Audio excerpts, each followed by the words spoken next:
Variable reassignment, इसको हम लोग एग्जाम्पल के तरीके से समझेंगे। सबसे पहले हम लोग एक वेरिएबल क्रिएट करते हैं, myvar equal to 10।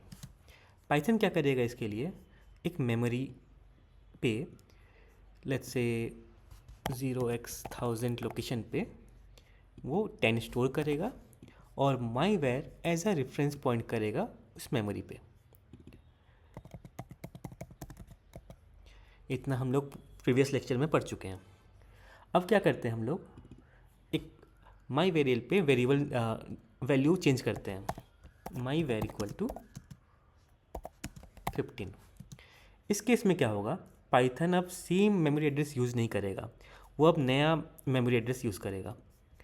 So let's say एक नया मेमोरी क्रिएट करते हैं, उसमें हम लोग 15 पास करते हैं और some new location let's say 0x2000 और myvar as a reference point करेगा उस नए मेमोरी एड्रेस पे। ठीक है, और एक ट्राई करते हैं। अब हम लोग myvar का वैल्यू को +5 से इंक्रीमेंट करते हैं, myvar +5। सेम चीज़ क्या होगा, पाइथन फिर से एक नया मेमोरी लोकेशन पे वैल्यू स्टोर करेगा एज अ 20।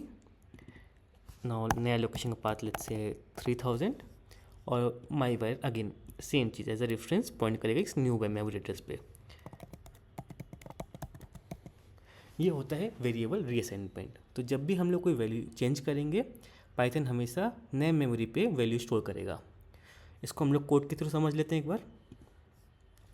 लेट्स से हम लोग एक वेरिएबल क्रिएट कर रहे हैं, myvar equal to 10 inter.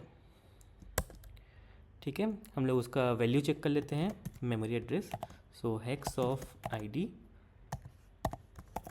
myvar run कर लेते हैं, ये इस लोकेशन पे स्टोर है।